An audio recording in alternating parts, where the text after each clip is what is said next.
এর একদিন আমাদের একদিনের মতো নয়, বরং কিয়ামতের মাঠে যেদিন আমরা দাঁড়িয়ে থাকব, এই দিনটা হবে আল্লাহর হিসেবে 50,000 বছরের সমান। মানুষ অস্থির হয়ে থাকবে, বিচার শুরু হচ্ছে না কেন।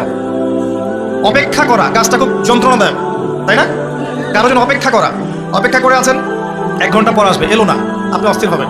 2 ঘন্টা পর এলো না, 10 ঘন্টা পর এলো না, আপনি অস্থির হবেন, পায়চারি করবেন, বই পড়বেন, নাস্তা খাবেন, হাঁটাহাঁটি করবেন, আপনি ব্যাকুল হয়ে যাবেন। অপেক্ষা করা একটা ডিফিকাল্ট কাজ। কিয়ামতের মাঠে মানুষ 50,000 বছর অপেক্ষা করবে, বিচার শুরু হচ্ছে না কি জন্যে। সবাই গিয়ে ধন্না দিবে, প্রথমে আদম আলাইহিস সালাম, তারপরে নূহ আলাইহিস সালাম, ইব্রাহিম, মূসা, ঈসা আলাইহিমুস সালাম। আল্লাহর কাছে একটু সুপারিশ করেন, বিচার যেন শুরু হয় অ্যাটলিস্ট। কেউ কিচ্ছু করতে পারবে না, কারণ সবাই বলবে ইয়া নাফসি, ইয়া নাফসি।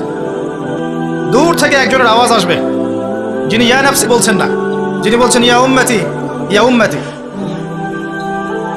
সবাই তার কাছে যাবে এবং তিনি আমাদের নবী মুহাম্মদুর রাসূলুল্লাহ সাল্লাল্লাহু আলাইহি ওয়াসাল্লাম সিজদায় পড়ে যাবেন এবং তার উম্মার জন্য সুপারিশ করবেন।